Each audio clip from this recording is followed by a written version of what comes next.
Hello students, welcome back to my channel. तो आज से हम स्टार्ट करते हैं बीएसटी का पार्ट 2। ठीक है, बीएसटी का एक पार्ट जिसमें 8 चैप्टर्स हैं वो आपका कंप्लीट हो चुका। नाउ बीएसटी का part 2, business finance and marketing. ठीक है, यहाँ हम स्टार्ट कर देते हैं। आज अपना स्टार्ट करते हैं फाइनेंशियल मैनेजमेंट से, है ना। तो ये बिल्कुल उससे अलग है ना। वो हमने पढ़ा था, मैनेजमेंट पढ़ा सारा अपना, प्रिंसिपल्स ऑफ मैनेजमेंट पढ़े, फिर मैनेजमेंट के वर्क पढ़े सारे। यहाँ पर हम पढ़ेंगे फाइनेंशियल मैनेजमेंट, है ना। फाइनेंशियल मैनेजमेंट क्या, देखो हमारा जो हमने लास्ट पढ़ा उसमें हमने अपना बिजनेस स्टार्ट कर लिया, प्रोडक्शन बढ़िया अपना स्टार्ट हो गया, सब कुछ हो गया यहाँ पर। अब हमें क्या करना है, फाइनेंशियल मैनेज करना, अपने फाइनेंस की व्यवस्था, फाइनेंस का अरेंजमेंट करना है। देखो बिना पैसे के बिजनेस तो होगा नहीं, सीधी सी बात है। ठीक है ना। पैसा भी, और वो भी हम उसे कहाँ से ले रहे हैं, कहाँ पे इन्वेस्ट कर रहे हैं, कितना हमें किसको वापस करना है। ठीक है, ये सारी चीज़ें अब हमारे लिए बहुत ज़रूरी हो गई। सही है ना भाई। प्रोडक्शन अगर हमारा लगातार चालू है, वो तो वहाँ पे हमारा चल ही रहा है, लेकिन अगर हम फाइनेंस को ठीक से नहीं कर रहे हैं तो वो आगे जा कर के रोटेट कैसे होगा।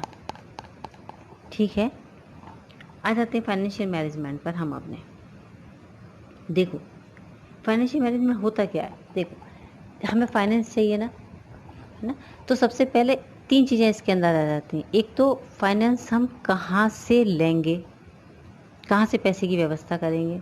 दूसरा, फाइनेंस को यूटिलाइज, बहुत अच्छा यूटिलाइज कैसे करेंगे। ठीक है, उसके बाद तीसरा एक और बहुत मेन चीज़ आ जाती है कि अब जो हमको जो प्रॉफिट होगा ना, उसे हम डिस्ट्रीब्यूशन कैसे करेंगे। ठीक है, मैंने प्रॉफिट को अपना सेव कैसे करेंगे, अपने पास कैसे बांटेंगे हम। अगर हमारे एम्प्लॉयज़ हैं, वो काम कर रहे हैं, तो किस तरीके से हम उनको बांटेंगे, समझ आएगी।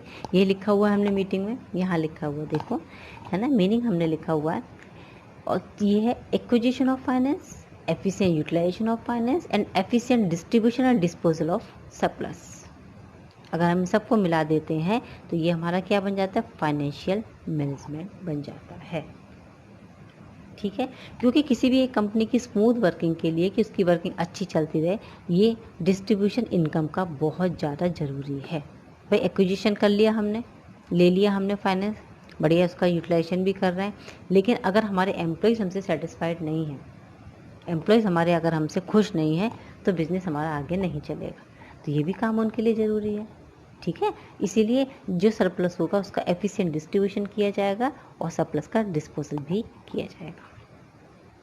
ठीक है, अब ये सोचो ये सारे काम करेगा कौन, है ना। ये सारे काम कौन करता है, तो ये सारे काम किसी भी एक फर्म में उसका जो फाइनेंशियल मैनेजर होता है ना, मैनेजमेंट वही करता है। फाइनेंशियल मैनेजमेंट में एक पर्सन को फाइनेंशियल मैनेजर बना दिया जाता है, या 2 हो या उनकी टीम हो, वो बना दिया जाता है। वो सारी एक्टिविटीज़ को जो फाइनेंस से रिलेटेड है वो सब उनको देखते हैं। ठीक है, अब वो जो काम करते हैं वो कितना इंपॉर्टेंट है हमारे लिए, समझ लीजिए। तो ये लिखा हुआ हमने, role of the financial management functions, या फिर उनकी एक्टिविटीज़ क्या करते हैं आखिर, वो कैसे वो क्या क्या चीज़ों को देखते हैं, तब वो फाइनेंस का यहाँ पर डिसीजन लेते हैं, किन चीज़ों को वो ज़्यादा फोकस करते हैं, है ना। तो सबसे पहला जैसे हमने लिखा हुआ है, size and composition of fixed assets, है ना। ये देखो साइज और फिक्स्ड एसेट्स, सबसे पहले वो देखते हैं कि फिक्स्ड एसेट्स कंपनी क्या, अगर किसी फिक्स्ड एसेट्स को लेना चाहती है तो डेफिनेटली कंपनी को उसमें ज़्यादा पैसा उसमें इन्वेस्ट करना पड़ेगा। इसका मतलब उसको इन्वेस्टमेंट डिसीजन लेना पड़ेगा। ठीक है, तो फिक्स्ड एसेट्स के लिए इसका मतलब इन्वेस्टमेंट डिसीजन का होना यहाँ पर ज़रूरी हो जाता है। उनको इन सब चीज़ों को देखना पड़ेगा, है ना, कि वो अगर हम पैसे को फाइनेंस की व्यवस्था करना चाहते हैं तो क्या हम कहीं पर पैसे को इन्वेस्ट करना चाहते हैं। अगर इन्वेस्ट करना चाहते हैं यानी कि फिक्स्ड एसेट्स खरीदना चाहते हैं तो इन्वेस्ट कर देंगे। ऐसे ही amount and composition of current assets या फिर जैसे कैश है, इन्वेंट्रीज हैं, बीआर होते हैं आपके, है ना, ये भी इस पे डिपेंड कर जाते हैं।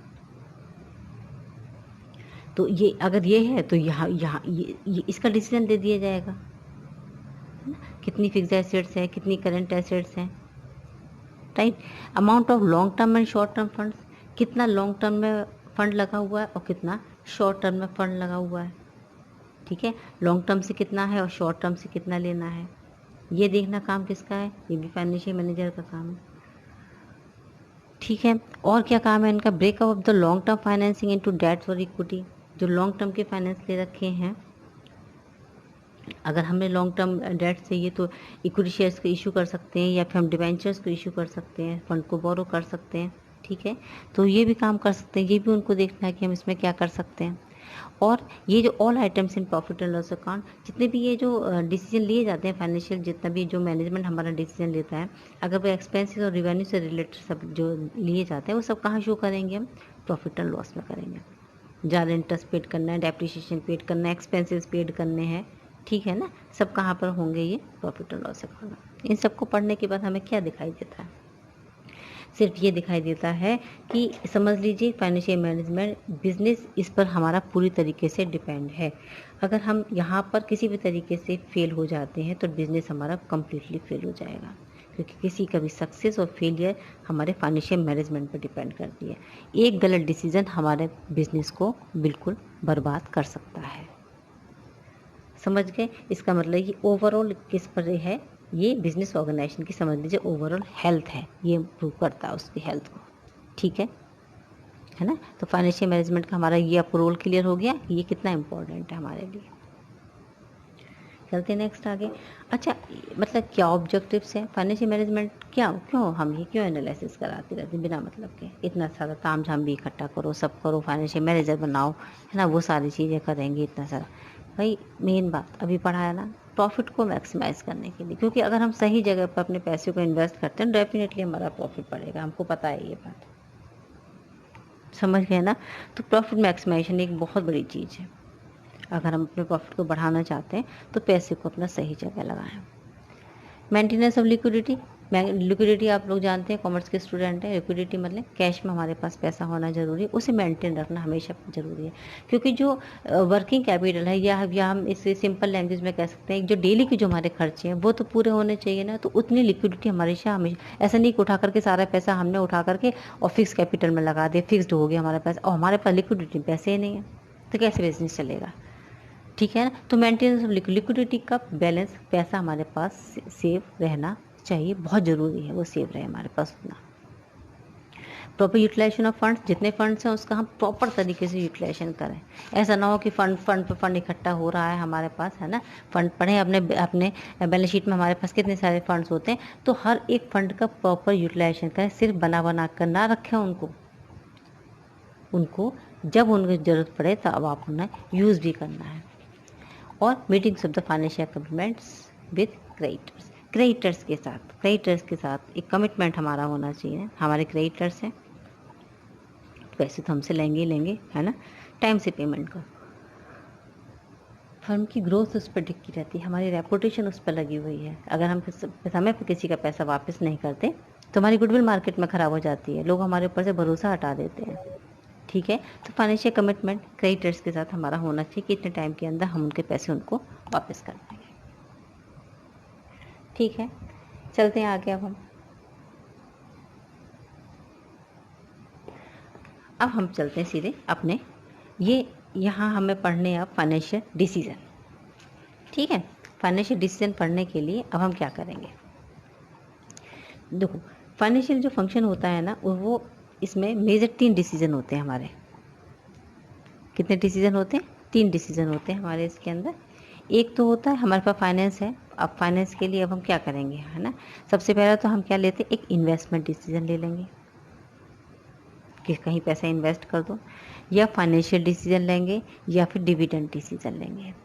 अब इन्वेस्टमेंट डिसीजन माने कोई लैंड या मशीनरी खरीद ली जाए, ठीक है, अब इसमें स्टॉक नहीं हम लिखेंगे,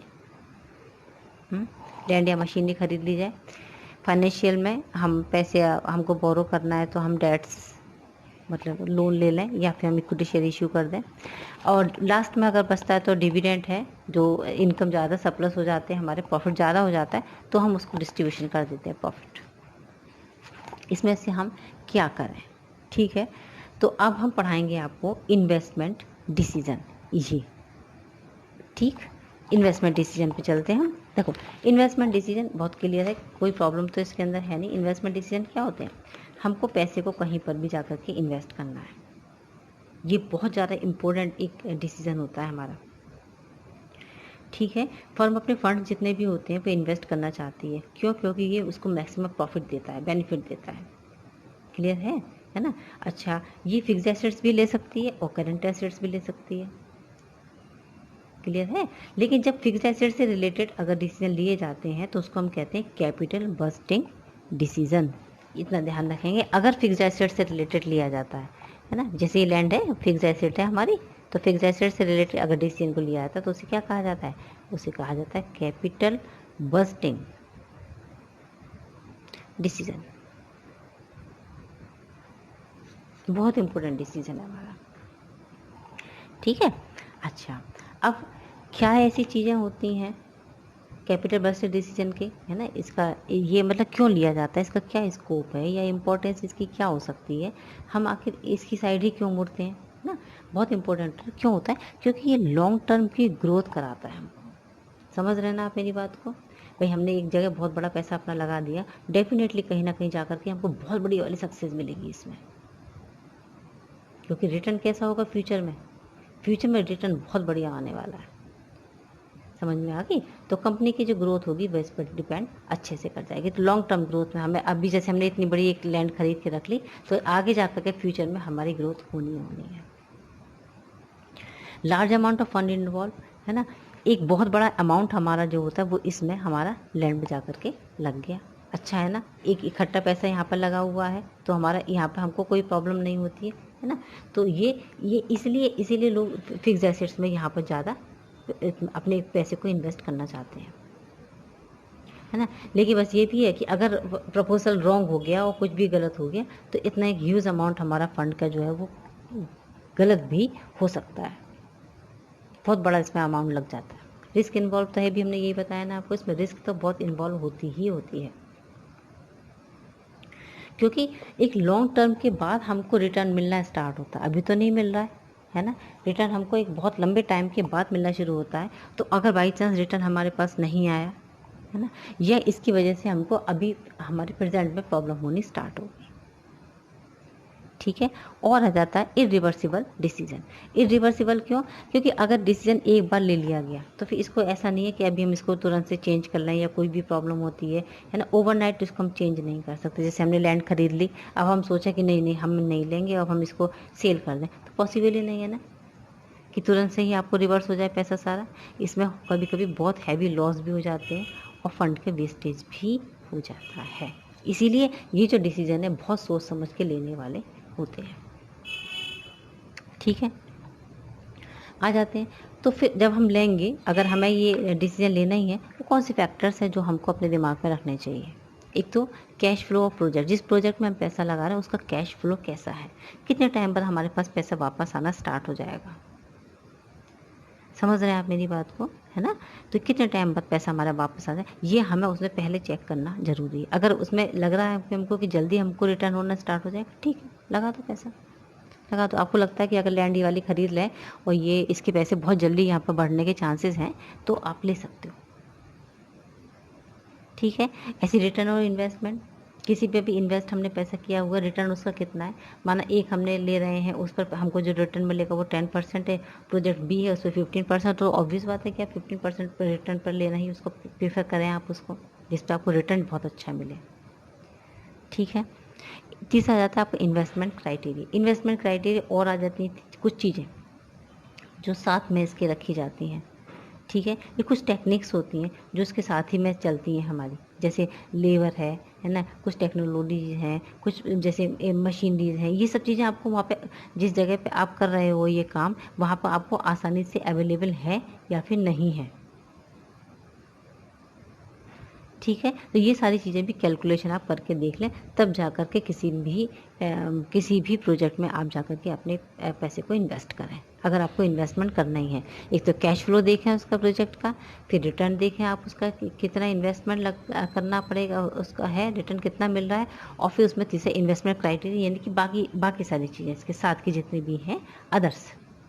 ठीक है, लेबर कितने मिल रहे हैं, टेक्नोलॉजीज है कि नहीं अच्छी, ये सारी चीज़ें आप उसके अंदर देख सकते हैं। ठीक है, तो इस सब चीज़ों को देखने के लिए जो भी आपका फाइनेंस मैनेजर हो बहुत केयरफुली इन सब चीज़ों को देखेगा, तब वो बताएगा कि आपको ये अपना बहुत ज़्यादा जो रिसोर्स है, आपका जो फाइनेंस है, आपको कहाँ पर इन्वेस्ट करना चाहिए, है ना। क्योंकि इन्वेस्टमेंट डिसीजन एक बहुत इंपॉर्टेंट डिसीजन है। इंपॉर्टेंट डिसीजन क्यों है, एक तो है ना, एक तो क्यों है इंपॉर्टेंट डिसीजन क्यों है, एक तो ये लॉन्ग टर्म के लिए रहता है ना। जो इतनी जल्दी से हमारा पैसा हमको वापस नहीं मिल सकता है और कभी चेंज भी नहीं हो सकता। और क्या हो जाता है, एक ह्यूज अमाउंट इसके अंदर लगनी है ना, इसलिए इम्पोर्टेंट है। ठीक है, और लेकिन एक और चीज़ है, फ्यूचर अर्निंग किसी भी कंपनी की, है ना, कैपेसिटी, अर्निंग कैपेसिटी किसी कंपनी की, वो इससे बहुत ज़्यादा इफेक्ट हो सकती है। Future earning of a company इससे इफेक्ट हो सकती है ना। तो इसलिए हमारा ये जो इन्वेस्टमेंट डिसीजन है ये बहुत इम्पोर्टेंट अपना रोल प्ले करता है। इसलिए किसी भी काम को करने, अगर हमें कहीं पर भी इन्वेस्ट करना है अपने पैसे को, तो बहुत ध्यान से इन सब चीज़ों को देखते हुए ही फाइनेंस मैनेजर हमको डिसीजन देता है कि हमको यहाँ पे इन्वेस्ट करना है या फिर नहीं करना है। Now next decision is financial decision, है ना। The second important decision finance minister को जो लेना पड़ता है, फाइनेंस मिनिस्टर हम कह रहे हैं, फाइनेंस मैनेजर को जो हमको लेना पड़ता है वो हो जाता है हमारा फाइनेंशियल डिसीजन। तो फाइनेंशियल डिसीजन में क्या कि एक जो कंपनी है वो फाइनेंस को किन किन सोर्सेज से अपने पास रेज करेगी, मीन्स इकट्ठा करेगी। ठीक है, लिखा है ना हमने, फ्रॉम विच सोर्स फाइनेंस और कैपिटल टू बी रेज्ड। ठीक है, अब ये दो तरीके से हो सकते हैं, या तो ये ओनर फंड यानी कि शेयर कैपिटल जो होती है, या फिर हो जाता है बोरोड फंड यानी कि हम किसी से लोन ले लें। ये बोरोड फंड में डिवेंचर्स, लोन्स, बॉन्ड्स ये आ जाते हैं। शेयर कैपिटल इसमें आ जाती है ओनर्स फंड में, या फिर रिटेन्ड अर्निंग्स। पर प्रॉब्लम ये होती है कि शेयर कैपिटल में तो कोई रिस्क नहीं है, लेकिन यहाँ पर हमें डिवेंचर्स के साथ पूरी रिस्क रहती है। कुछ डिग्री की रिस्क तो यहाँ रहती है भाई, क्योंकि हमें इसको वापस करना है, पे बैक तो करना ही करना पड़ेगा इसको। यहाँ पर रीपेमेंट का कोई प्रॉब्लम ही नहीं होता है। लेकिन यहाँ फाइनेंस तो आप कह सकते हो कि सिर्फ यही हम ये ले लें, यहाँ पर रिस्क ही नहीं है, लेकिन ऐसा नहीं होता। हमको यहाँ पर दोनों चीज़ों में बैलेंस बना करके चलना पड़ता है। शेयर कैपिटल भी होगा और थोड़ा सा हमारे पास लोन्स भी होंगे, है ना। क्योंकि रीज़न क्या है वो भी हम अभी आपको बता देंगे। क्योंकि लोन लेना क्या होता है, लोन लेना एक ईजी वर्क है। लोन ले लिया, उसे धीरे धीरे रीपे करते रहेंगे, एक बार में इकट्ठा अमाउंट हमारे पास आ जाएगा। और जो शेयर कैपिटल होती है, शेयर जो होते हैं, जो शेयर होल्डर्स होते हैं, वो आपको पढ़ा है, आपने शेयर पढ़ रहे हैं आप लोग, आपको पता है कि जो शेयर होल्डर्स होते हैं वो एज ए ओनर हो जाते हैं कंपनी के, उनका कंट्रोल होना कंपनी पे शुरू हो जाता है, और हमारा यहाँ पर काफ़ी उनके साथ रिस्पॉन्सिबिलिटीज़ बननी शुरू हो जाती हैं। तो बेटर रहता है कि शेयर कैपिटल से ज़्यादा अच्छा हमारा डिवेंचर से पैसा ले लिया, अपना काम हो गया, ठीक है ना। पर इसमें कोई रिस्क नहीं, इसमें रिस्क रहता है। रिटेन अर्निंग क्या होती है ये भी हम अभी आपको बता देंगे। क्लियर, इतनी बात मेरी समझ में आ गई आप लोगों को। चलते हैं आगे। देखो, अब ये कुछ फैक्टर्स तो होंगे भाई, हम क्या करें इसके लिए, तो वो कौन से फैक्टर्स हैं जो फाइनेंशियल हमारा जो मैनेजर है वो ध्यान में रखेगा कि वो किस चीज़ के लिए हमको ये डिसीजन देगा कि भाई हमको शेयर कैपिटल या फिर हम डिवेंचर्स या फिर डेट्स। देखो, पहले आ जाता है कॉस्ट। जो खर्चे तो दोनों में होंगे, चाहे शेयर कैपिटल हो रही हो हमारी, यानी कि ओनर्स फंड हो या फिर हमारा वो, लेकिन फिर भी हमें देखना पड़ेगा कि जिसमें मिनिमम कॉस्ट हो, जो कम लागत में बन रहा हो, मिल रहा हो, हमको आराम से हो जाएगा, उसे प्रीफ्रेंस देंगे हम। रिस्क सेम हमने बता दी, जिसमें कम रिस्क हो रहा हो, ठीक है। अगर इसमें कम बोरोड फंड है तो ओनर्स फंड के कंपैरिजन में इसमें ज़्यादा रिस्क रहता है ना, बता दिया, लेकिन किसमें वो थोड़ा सा तो लेना ही पड़ेगा, तो ले लेंगे हम। आ जाते हैं एक और थर्ड पोजीशन पर, ये होता है हमारा cash flow position of a company. Cash flow position मैंने, अगर कंपनी की कैश फ्लो पोजीशन इतनी स्मूथ और स्टडी चल रही है, बड़ी मतलब प्रॉब्लम नहीं है कुछ भी, कैश इनफ्लो आउटफ्लो आराम से हो रहा है, तो वो बोरोड फंड को आराम से ले सकती है, माने डिवेंचर्स को बोरो कर सकती है बहुत आराम से। लेकिन अगर वो उसके पास पहले से ही शॉर्टेज चल रही है फंड की, तो फिर ओनर फंड ही उसको सही रहेगा। क्योंकि हम पेमेंट कैसे करेंगे भाई डिवेंचर्स का, समझ रहे हैं ना। जब कैश नहीं है हमारे पास, कैश की थोड़ी सी प्रॉब्लम है, तो हम डिबेंचर का पेमेंट कैसे कर पाएंगे? तो उस कंडीशन में हम ओनर्स फंड ही ठीक रहेगा। कब? जब कैश फ्लो पोजीशन उसकी ठीक नहीं होगी, थोड़ी सी शॉर्टेज होगी तब, राइट। चलते हैं आगे। ऐसी कंट्रोल कंसिडरेशन। कंट्रोल कंसिडरेशन क्या होता है? देखो, अभी हमने बताया जो बोरोड फंड होते हैं उनका हमारे ऊपर कंप्लीट कंट्रोल हो जाता है। क्यों? क्योंकि हमें तो भाई पेमेंट करना पड़ेगा एक टाइम के बाद जा करके। ओनर्स फंड में थोड़ा सा लूजनेस हो जाती है। तो ये आप देख लें कि ज़्यादा कंट्रोल कंसिडरेशन चाहिए कंपनी को, तो फिर भाई ये हम मतलब हमको पसंद नहीं है कि कोई उनके ऊपर कंट्रोल करे, तो फिर बोरोड फंड बेकार है, क्योंकि भाई उनका तो कंट्रोल हो जाएगा आपके ऊपर। या फिर हम उसमें ओनर फंड भी कर सकते हैं। समझ गए मेरी बात को? क्यों? क्योंकि वो तो चाहते ही है कि कंट्रोल हो जाए उनका, ठीक है ना। चलो अच्छा आगे बताते हैं। आगे हो जाता है हमारी फ्लोटेशन कॉस्ट।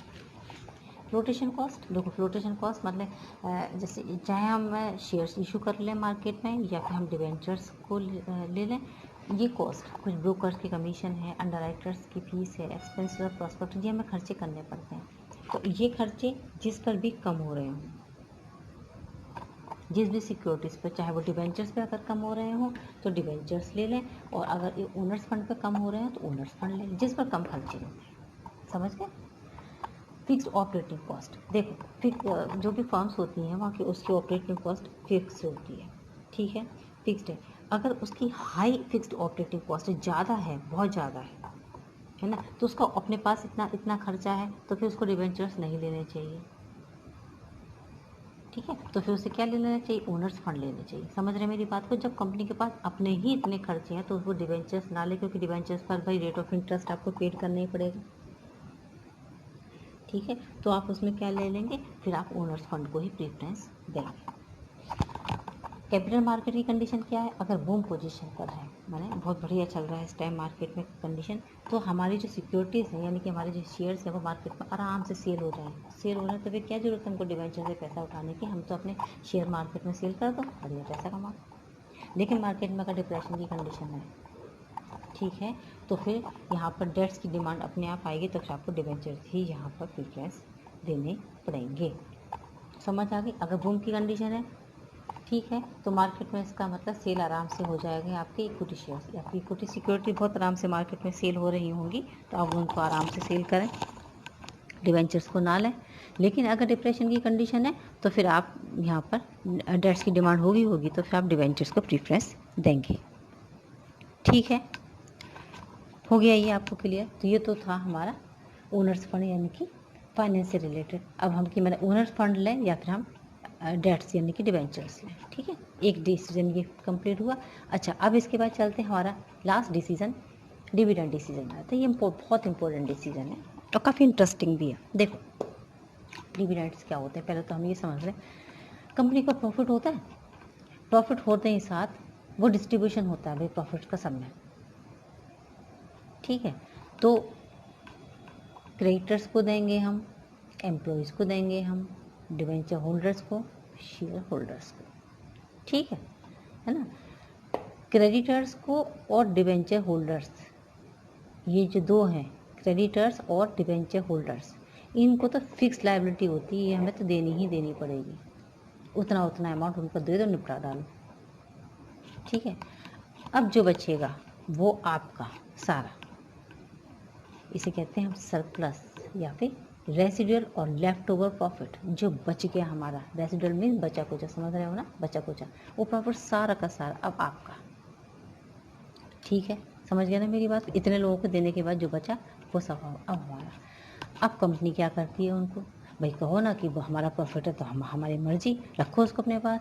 तो जब अगर हमने उसे अपने पास रख लिया आगे फ्यूचर ग्रोथ के लिए, है ना, फर्दर ग्रोथ, तो उसे तो कहते हैं हम रिटेन्ड अर्निंग्स। अब समझ गए? अभी हमने पीछे छोड़ा था ना कि रिटेन अर्निंग, अभी आगे बताएंगे। ये होता है अगर हमने उसे अपने पास रख लिया, जो बचा हुआ प्रॉफिट है, रेसिडुअल प्रॉफिट है, उसे अपने पास रख लिया, कि हमने कहा कि हम उसे फ्यूचर में उसका हम यूज़ करेंगे, हम उससे बड़ा कोई प्रोजेक्ट बनाना चाहते हैं, ये इकट्ठा, ये जो नई जो कंपनीज होती हैं उसके लिए रिटेन अर्निंग बहुत अच्छा रहता है, इकट्ठा करो अपने पास, ठीक है। लेकिन अगर आपकी एस्टेब्लिश्ड एक फर्म है तो आपको डिविडेंड डिक्लेयर करना ही पड़ेगा। भाई रेपुटेशन का सवाल है आखिर, है ना। अगर आप ये कहें कि क्यों करें हम डिविडेंड, तो आप मुझे एक बात बताएं, इतने ज़्यादा लोग जो इतना बड़ा बड़ा डोनेशन देते हैं, चैरिटी देते हैं लोगों की सर्विसेज करते हैं, लोगों के लिए काम करते हैं, सोनू सूद ने इतना सारा काम किया, क्यों, आखिर क्यों? अरे भाई अपनी गुडविल अपनी रेपुटेशन अच्छी करने के लिए, ऑब्वियस बात है, ठीक है ना। इसलिए कंपनी डिविडेंड डिक्लेयर करती है, लेकिन डिविडेंड वही लोग डिक्लेयर करते हैं, वही फर्म्स डिक्लेयर करती हैं जो ऑलरेडी एस्टेब्लिश्ड होती हैं, समझ गए। अब हमारे पास कुछ है नहीं और सारा का सारा उठाकर गरीबों को जानते हैं, तो हम तो सड़क पे आ जाएंगे ना समझ गए मेरी बात को।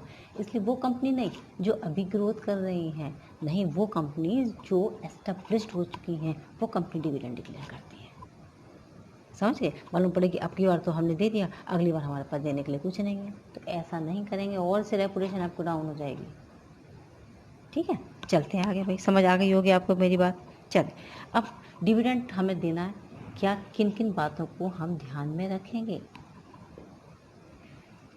फर्स्ट पॉइंट, देखो भाई, अर्निंग ऑफ ए कंपनी, यही बात अभी हम बता रहे हैं आपको। कंपनी की अर्निंग देखेंगे भाई, प्रीवियस ईयर की, करंट ईयर की, अगर हाई रेट ऑफ डिविडेंड दे रही है कि लो रेट ऑफ डिविडेंड देना है, तो कंपनी की अर्निंग को हमें देखना पड़ेगा। कंपनी की अर्निंग के हिसाब से हम डिविडेंड की रेट सेट कर देते हैं कि इस रेट से हम डिविडेंड देंगे। ज़्यादा अर्निंग हो रही है, ज़्यादा दे दो, है ना।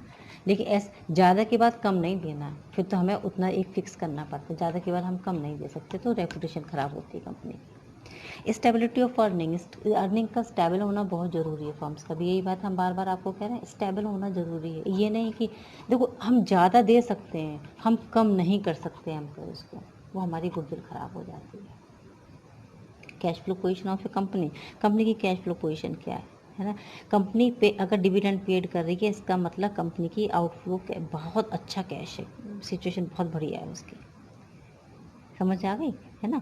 तो जब कंपनी का सरप्लस हो कंपनी के पास, कंपनी डिविडेंड तभी देगी, अदरवाइज कंपनी अगर शॉर्टेज में है खुद में, तो कंपनी डिविडेंड डिक्लेयर नहीं करेगी, ठीक है।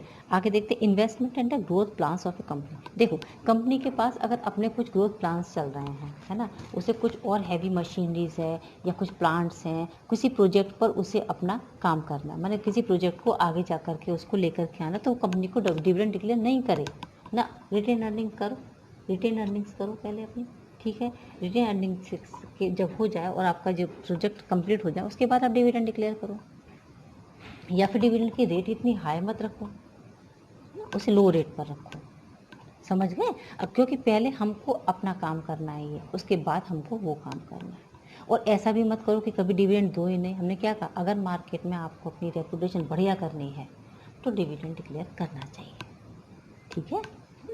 चलते हैं स्टेबिलिटी ऑफ डिविडेंड में यही बताया है अभी हमने आपको, स्टेबिलिटी होना बहुत ज़रूरी है। ऐसा नहीं हो कि कभी कम कभी ज़्यादा, नहीं, अगर ज़्यादा आपने एक बार कर दिया तो आप डिविडेंड दो, और इतना तो दो कम से कम जो आपका इन्वेस्टर है वो सेटिस्फाइड हो जाए, समझ में आ गई, है ना। इससे क्या होता है कि और भी लोग आपकी कंपनी में शेयर आपको खरीदना चाहेंगे, क्यों, क्योंकि आप डिविडेंड अच्छा देते हो, समझ रहे। तो शेयर होल्डर्स को अट्रैक्ट करने के लिए तो डिविडेंड दिया ही जाता है, समझ रहे। तो फिर डिविडेंड बार बार नीचे कम कम ऐसे करोगे, ज़्यादा दोगे, तभी तो लोग आप आएंगे और आपके खरीदेंगे शेयर्स, सही। काइंड्स ऑफ शेयर होल्डर्स, अब काइंड्स ऑफ शेयर होल्डर्स कैसे हैं, देखो, कुछ रिटायर्ड और मिडिल क्लास के होंगे शेयर होल्डर, और कुछ ऐसे होंगे जो यंग एंड वेल्दी होंगे। तो अगर आपकी कंपनी में रिटायर्ड और मिडिल क्लास के वर्कर ज़्यादा हैं तो आप डिविडेंड दो भाई, ठीक है ना। और अगर आपके पास यंग और वेल्दी हैं तो फिर अपना डिविडेंड ना दे करके आप अपनी जो अमाउंट आपको जो सरप्लस हो गया है वो आप अपने रिटेन अर्निंग में सेव करो, या फिर लो रेट से डिविडेंड डिक्लेयर कर दो, समझ आ गए। चलते नेक्स्ट, और है ना, इसके बाद आ जाती है आपकी टैक्सेशन पॉलिसी। ये बहुत अच्छी है टैक्सेशन पॉलिसी, है ना, वो बिल्कुल उल्टा रूल चलता है। देखो, जो कंपनी पता है डिविडेंड पेड करती है ना, तो उस पर उसको टैक्स पेड करना पड़ता है, और जो शेयर होल्डर्स को मिल गया, अगर जैसे आपने शेयर लगा रखा तो आप टैक्स फ्री हो गए, उल्टा चल रहा है वो। कंपनी डिविडेंड देती है तो टैक्स देना पड़ता है, शेयर होल्डर्स टैक्स फ्री रहते हैं, उसको टैक्स नहीं देना पड़ता। अगर टैक्स की रेट हाई चल रही है, सोचो, तो डिविडेंड कम दो, अगर टैक्स की रेट लो है तो आप डिविडेंड ज़्यादा दे सकते हो। मेरी बात आपको समझ आ गई, क्योंकि कंपनी को इस पर क्या कर देना पड़ता है, इस कंपनी को इस पर जो वो डिविडेंड डिक्लेयर करती है उसे उस पर टैक्स देना पड़ता है। तो जब आपको टैक्स देना है किसी पे भी, तो उसको अगर टैक्स की रेट हाई चल रही है बहुत ज़्यादा, है ना, डिविडेंड पर, तो आप उसे कम दो। हाई रेट पर लो डिविडेंड, लो रेट पर हाई डिविडेंड, ज़्यादा दें, कोई प्रॉब्लम नहीं, है ना। अब आप कहोगे कि क्यों देते हैं भाई, हम क्यों दें? क्योंकि डिविडेंड डिक्लेयर करने का मतलब है कि आपके पास सरप्लस एक्स्ट्रा प्रॉफिट हुआ है, तभी तो आपने डिविडेंड दिया है, इसलिए सरकार आपसे टैक्स ले लेती है। समझ गए मेरी बात को, है ना। चलते हैं कैपिटल मार्केट कंडीशन। अब कैपिटल मार्केट की कंडीशन कैसी है? कैपिटल मार्केट की कंडीशन से क्या मतलब हो जाता है यहाँ पर, है ना, कि मार्केट की कंडीशन क्या है कि अगर मार्केट आपके आसपास ही है ना, और उसमें प्रॉपर डिमांड है आपकी सिक्योरिटीज़ की, तो कंपनी को डिविडेंड ज़्यादा देना चाहिए। और अगर मार्केट की कंडीशन में और उसकी नहीं है, कोई भी डिमांड ही नहीं हो रही है शेयर कैपिटल की, तो फिर वो लो रेट पर डिविडेंड कर दे या ले ही नहीं, अपना उठा करके रख ले रिटेन अर्निंग्स में। समझ गए? अगर कंपनी की, क्या बोला हमने कैपिटल मार्केट में, अगर हमने कंपनी, जो हमारी कंपनी है उसके जो शेयर्स हैं उसकी मार्केट में डिमांड है, ठीक है, तो आप डिविडेंड दे दो। और अगर डिमांड नहीं है तो डिविडेंड नहीं दो या कम रेट पर दो, बहुत। समझ आ गई? चलते हैं आगे। Legal restrictions. अब लीगल रेस्ट्रिक्शंस क्या होते हैं? देखो, लीगल रेस्ट्रिक्शंस होते हैं कि देखो, कंपनीज एक्ट ये बात कहता है कि कंपनीज एक्ट क्या कहेगा कि इंटरनल प्रोविजंस तो होते हैं, कंपनी ने अगर कैश फ्लो पोजीशन ऐसी है जो डिविडेंड पेड करने के लायक है ना, तो देगी। अगर कंपनी की जो लिक्विडिटी पोजीशन है वो अच्छी नहीं है, तो वो कंपनी डिविडेंड डिक्लेयर कर ही नहीं सकती है। ऐसा कंपनीज एक्ट में बता रखा है। क्या बता रखा है कि अगर कंपनी की ऐसी कंडीशन है कि जो उसकी कैश फ्लो पोजीशन बहुत ख़राब है, ये अच्छी नहीं है, तो वो कंपनी डिविडेंड डिक्लेयर नहीं करेगी, है। तो इसका मतलब क्या लिखेंगे हम यहाँ पे? सिर्फ इसकी कैश फ्लो पोजीशन, है ना, कैश फ्लो पोजीशन यानी कि अच्छी है तो डिविडेंड डिक्लेयर करेगी, अदरवाइज डिविडेंड डिक्लेयर नहीं करेगी। ठीक है, आगे देखते हैं। आगे आ जाता है भाई ये कॉन्ट्रेक्चुअल कांस्टेंट। कॉन्ट्रेक्चुअल कांस्टेंट क्या होता है? देखो, अगर कंपनी ने लॉन्ग टर्म लोन दे रखे हैं, लॉन्ग टर्म लोन है कंपनी के पास, है ना, तो डिविडेंड डिक्लेयर नहीं करोगे, बल्कि क्या करोगे, पहले अपना ये तो पूरा कर लो, लोन, जो लोन ले रखा है पहले आप लोन पूरा करो, लोन को चुकाओ, डिविडेंड डिक्लेयर नहीं कर सकते आप। ठीक है, क्लियर? आगे जाते हैं। स्टॉक मार्केट का रिएक्शन क्या होता है? Stock market reaction, stock market जो आप में ये तो पता ही है, आपको पढ़ा हुआ है आपका स्टॉक मार्केट भी। स्टॉक मार्केट में अगर इंक्रीज इन डिविडेंड, अगर आपने डिविडेंड आप बहुत अच्छा देते हो तो आपकी सिक्योरिटीज़ के प्राइस भी मार्केट में बढ़ जाते हैं। यही बताया भी हमने आपको इससे पहले भी। स्टॉक मार्केट का क्या होता है, अगर आप डिविडेंड दे रहे हो, सोचो आप, तो आपकी जो सिक्योरिटीज़ है ना, यानी कि आपके जो शेयर्स हैं उसके प्राइसेस मार्केट में बढ़ जाएंगे, आपके शेयर खूब महंगे दिखेंगे। लेकिन अगर आप नहीं दे रहे हो, डिक्रीज़ है आपकी डिविडेंड, तो आपकी सिक्योरिटी के प्राइस कैसे जाएंगे? वो इफेक्ट होंगे ही होंगे। समझ गए मेरी बात को आप? नेगेटिव इम्पैक्ट पड़ता है ना, है ना। अगर डिविडेंड दे रहे हो तो बहुत गुड न्यूज़ है भाई, आप डिविडेंड दे रहे हो, आपकी ने सिक्योरिटी के, और सब लोग खरीदना चाहेंगे, सब लोग खरीदना चाहेंगे कि भाई ये तो कंपनी डिविडेंड देती है ना, तो सब लोग खरीदना चाहेंगे, तो आप मार्केट में अपनी सिक्योरिटी के प्राइसेस को बढ़ा सकते हो, है ना। और अगर डिविडेंड आपका डिक्रीज हो जाता है तो ये कई बैड न्यूज़ हो जाती है, लोगों में डिप्रेशन आता है, तो वो आपकी उस सिक्योरिटीज़ को आपको कम खरीदना चाहेंगे। समझ आ गई? क्लियर है इतनी मेरी बातें आपको, है ना। तो ये थे आपके 3 फाइनेंशियल डिसीजन जो आज हमने बताया, एक इन्वेस्टमेंट डिसीजन, एक फाइनेंशियल डिसीजन और तीसरा आपका आ जाता है डिविडेंड डिसीजन। इसी से रिलेटेड केस स्टडीज़ आपके पेपर में आती, जो आपको अब जो इतनी भी बातें हमने बताई उससे आपको पढ़ करके उसको समझें और समझने के बाद अपना डिसीजन उसमें दे करके आएँ कि यहाँ पर कौन सा डिसीजन आपका एप्लीकेबल होगा। ठीक है चिल्ड्रन? बस इसके बाद जो नेक्स्ट टॉपिक आपको लेकर के हम बहुत जल्दी अगले वीडियो में आपके पास आ जाएंगे। तब तक के लिए children take care, good bye.